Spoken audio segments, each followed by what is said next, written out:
Halo, selamat pagi. Assalamualaikum warahmatullahi wabarakatuh. Perkenalkan, nama saya Feni Septia Hartono. Hari ini saya akan menyajikan video untuk micro teaching berkenaan dengan bab persamaan kuadrat yang mana merupakan materi kelas 10, tapi udah dijelasin singgung di kelas 9 sedikit, tapi belum secara menyeluruh. Oke, jadi persamaan kuadrat itu apa sih?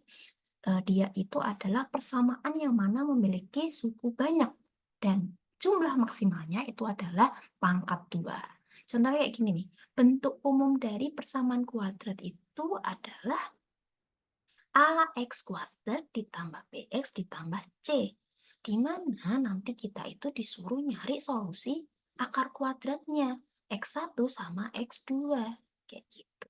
Nah, langkah apa aja sih yang harus kita kerjain ketika bertemu sama soal persamaan kuadrat? Jadi kita harus tahu nih A, B, sama C-nya di persamaan kuadrat. Nah, A itu pasti dia ada embel-embel X kuadrat nih, X pangkat 2. Jadi dia nggak mungkin tuh X pangkat 3, X pangkat 4, karena persamaan kuadrat maksimum itu hanyalah pangkat 2. Gitu. Jadi kalau misal dia dipepet sama X pangkat 2, itu udah jelas dia adalah A-nya. Habis itu, kalau misalnya ada suatu koefisien dipepetin sama variabel X, nggak ada pangkatnya. Ini sebenarnya ada pangkatnya sih, ini ada pangkatnya 1. Kan kalau apapun bilangannya dipangkatin 1, nilainya yaitu sendiri. Ya, X pangkat 1 itu X. Terus berapa ya? A pangkat 1 itu adalah A. Terus 1 pangkat 1 itu adalah 1. Jadi apapun yang dipangkatin 1, nilainya yaitu sendiri. Terus kalau C, dia tuh nggak punya variabel, nggak punya X ataupun X kuadrat. Dia tuh berdiri sendiri atau disebut sebagai konstanta. Dia itu suatu angka, nggak punya huruf, nggak punya variabel. Konstanta. Nah, jadi A sama B itu merupakan suatu koefisien. Kalau A itu diikuti sama variabel X kuadrat, kalau B itu diikutin sama variabel X. Gitu. Jadi harus tahu nih, kepegang dulu deh konsep yang ini, bentuk umumnya. Kepegang dulu ini, nanti bisa mengerjakan soal-soal selanjutnya. Kayak gitu. Terus, apalagi sih yang harus diperhatikan di persamaan kuadrat?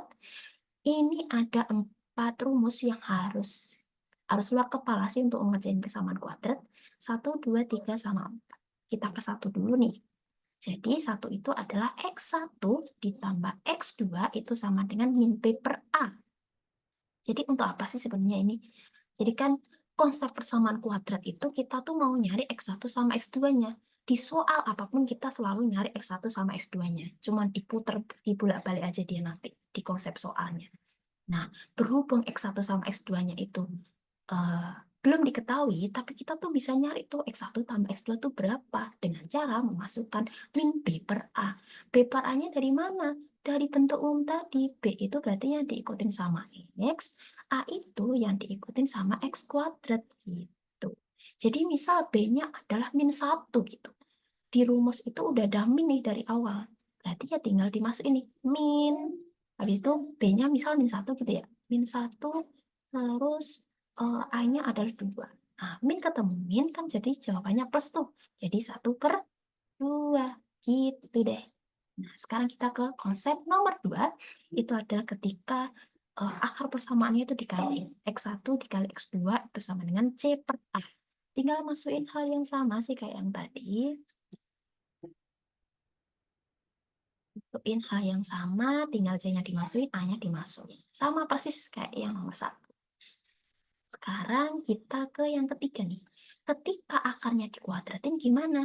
X1 kuadrat ditambah X2 kuadrat sama dengan X1 ditambah X2 kuadrat. Jadi ini dimasukin ke dalam suatu kurung, dimana kan tadi sama-sama akar 2 tuh. Akar 2-nya dikeluarin. Biar ini kan kalau bisa dikaliin pelangi ya tetap X1 kuadrat ditambah X2 kuadrat.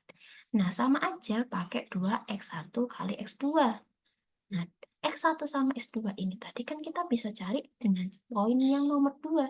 Ya nggak? C per A. Nah, tinggal C per A habis itu dikaliin sama 2. Gitu. Oke, dari sini udah kepegang. Sekarang kita ke nomor 4. Poin nomor 4 itu ketika pengurangan. Kalau pengurangan itu agak panjang dikit. Dia harus memasukin akar D besar per A. Apa sih D itu? D itu adalah diskriminan kalau di dalam matematika. Diskriminan. Diskriminan.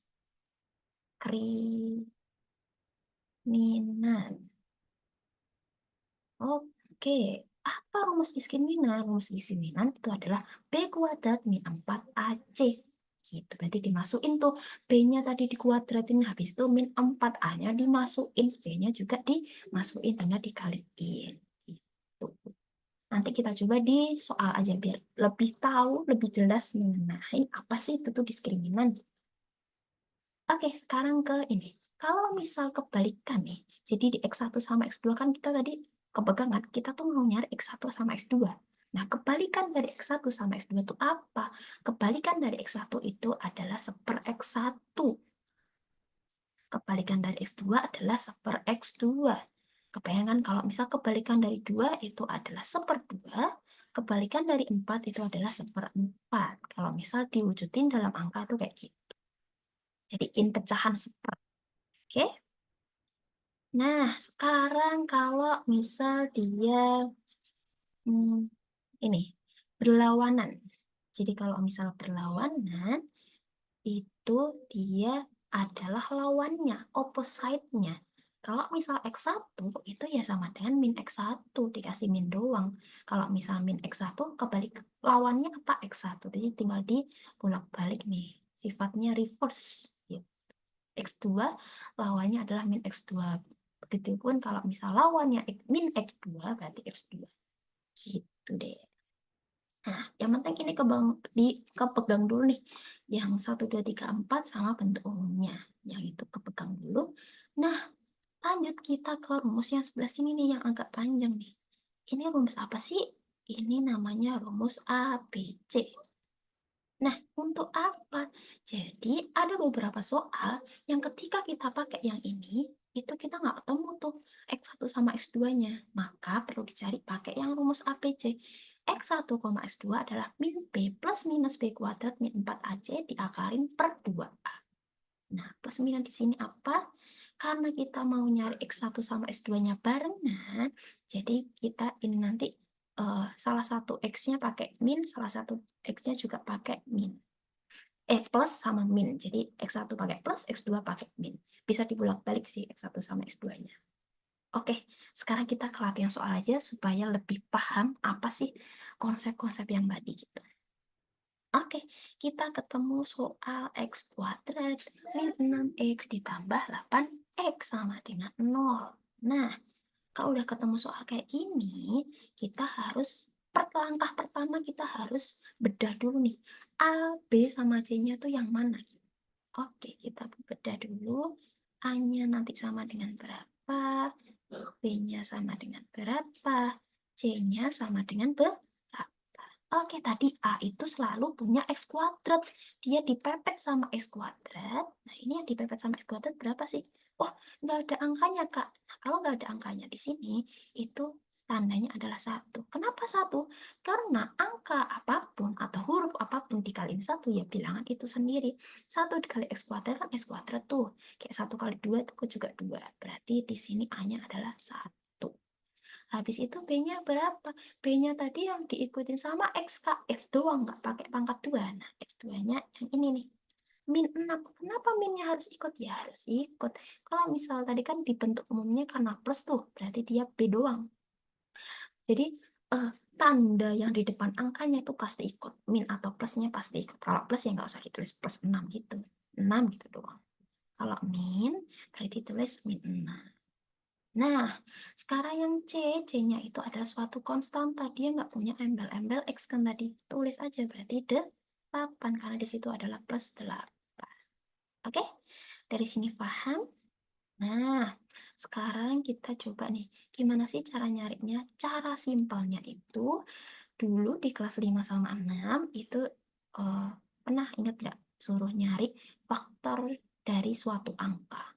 Pakai cara kalender yang seperti ini. Nah, kayak gini. 8 dibagi 1 sama dengan 8. 8 bagi 2 sama dengan 4. Kira-kira bagi 3. Masih bisa nggak bagi 3? Oh, ternyata nggak bisa. Tinggal usah diterusin. Bagi 4 bisa, tapi hasilnya 2 kan. Sama aja sebenarnya kayak yang ini. Jadi nggak perlu diterusin. Oke, udah sampai sini. Nah, sekarang kita cari nih. Jadi kalau misalnya yang B itu adalah suatu hasil dari X1 ditambah X2. Kalau yang yang 8 itu adalah hasil dari perkalian. Maksudnya gimana? Jadi di faktor. Jadi ya yang dicari faktor itu pasti yang C. Jadi misal C-nya 24 ya cari faktor dari 24. Faktor C-nya 8 cari faktor dari 8. Fungsinya untuk apa? Supaya kita dapat dua angka yang digunain untuk nyari ketika dia dikaliin sama dijumlahin hasilnya adalah yang B sama C. Terus gini nih. Jadi di antara ini kan ini aku bagi jadi ini satu pasang, ini satu pasang, 1 sama 8 tuh satu pasang, 2 sama 4 tuh satu pasang. Nah, kalau misal dia dikaliin itu hasilnya akan menghasilkan 8. Kalau misal dijumlahin hasilnya 6. Nah, kita yang kaliin dulu nih.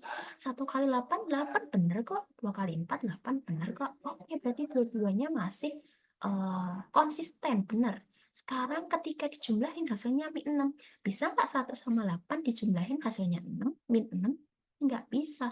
Walaupun dia ditambahin min sama plus di depan min 1 ataupun 8, dia tetap nggak bisa menghasilin min 6. Yang bisa itu cuma yang ini. Ketika ini tambahin min, ini tambahin min, maka hasilnya yang min 6. Ya enggak? Min 2 ditambah min 4 itu hasilnya adalah utang 2 ditambah utang lagi 4 itu hasilnya min 6. Nah, kalau 8 berarti min 2 dikali min 4 itu sama dengan 8. Oke, udah konsisten tuh kayak yang di soal. Nah, tinggal kita bikin rumahnya. Bikin rumahnya gimana? Bikin kurung-kurung 2 kali seret, seret, seret. Berhubung ini X kuadrat kan berarti X-nya ada 2 tuh. Ya kan? Jadi tinggal tarik kasih 1. Di sini juga dikasih 1. Habis itu min 2 sama min 4 ditaruh mana? Ditaruh sebelahnya X-nya. Min 2 sama min 4 gitu. Cara ngeceknya tinggal dikaliin pelangi. Pasti hasilnya yang ada di soal gitu. Coba X kali X adalah X kuadrat. Habis itu X kali min 4 adalah min 4X. Min 2 kali X adalah min 2X. Habis itu min 2 kali min 4 adalah plus 8. Tinggal disederhanain lagi X kuadrat. Min 4X tambah min 2X itu adalah min 6X plus 8. Oke, sesuai sama yang ada di soal. Nah, belum selesai nih. Kenapa belum selesai? Karena kita mau nyari X1 sama X2-nya. Ini tuh masih pemfaktorannya. Caranya tinggal kayak gini nih. X min 2, jadi tiap kurungnya itu disama dengan 0. Habis itu, 2 pindah ke ruas kanan, itu kan jadi plus tuh. Karena semulanya adalah min. Terus yang satunya juga pelakuin yang sama. X min 4 itu sama dengan 0. Habis itu X sama dengan 4. Berarti X1 sama X2-nya ketemu 2 dan 4. Oke, sampai sini. Itu adalah jawaban finalnya. Nah, oke. Coba ya, dari sini kita kan udah ketemu nih X1 sama X2-nya. Coba kita masukin ke 1 dari poin 1. Kalau misal dia benar, berarti sesuai nih. Bahwa dia solusi akar samanya tuh sama. Gitu. Misal nih, X1 kali X2. 2 kali 4 kan 8 tuh. Benar nggak C per A sama dengan 8? Coba. Benar nggak C per A sama dengan 8? C-nya tadi ketemu 8. A-nya adalah 1. Oh, benar konsisten. Nanti coba deh, cek aja nih 1 sama 3 sama 4 konsisten nggak? Kalau misal dia, seharusnya ini konsisten karena kita tadi juga udah cek dengan perkalian silang, harusnya konsisten.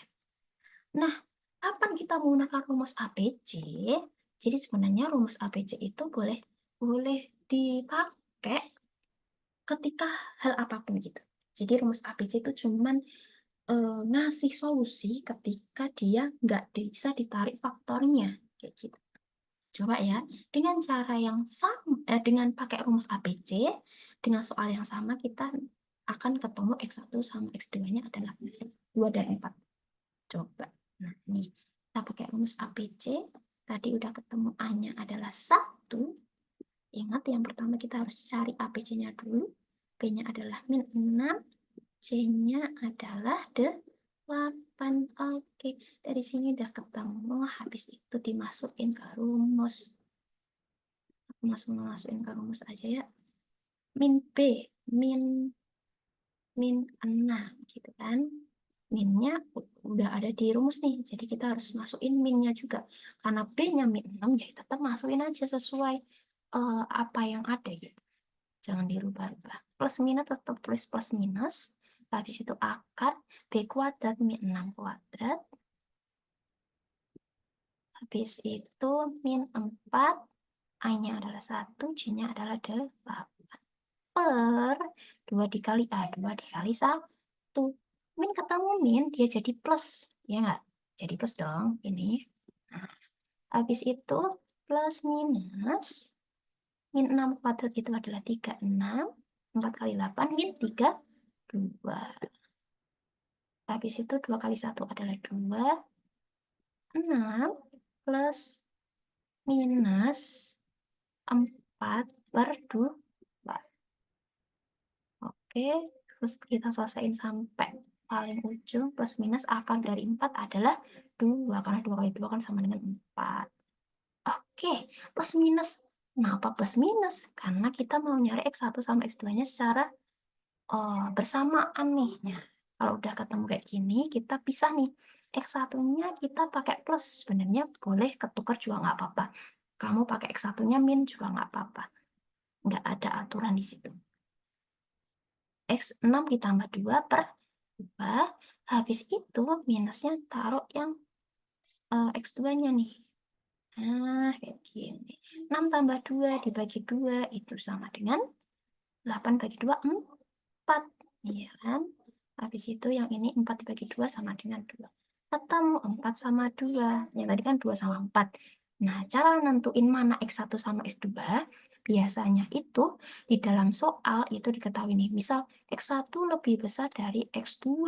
Berarti X1-nya yang mana? X1-nya adalah 4, X2-nya adalah 2 kayak gitu. Tapi kalau misal soal esai biasanya nggak diketahui sih. Kayak misal ya udah sebutin aja 4 sama 2-nya, kebolak-balik juga nggak apa-apa. Gitu. Oke, sampai sini apa? Ini yang harus dipegang si kuncinya kita menghadapi soal persamaan kuadrat. Oke, nanti masih banyak soal. Kita ketemu di lain hari. Oke, terima kasih. Ini bukan akhir micro teaching dari saya. Oke, see you. Wassalamualaikum warahmatullahi wabarakatuh.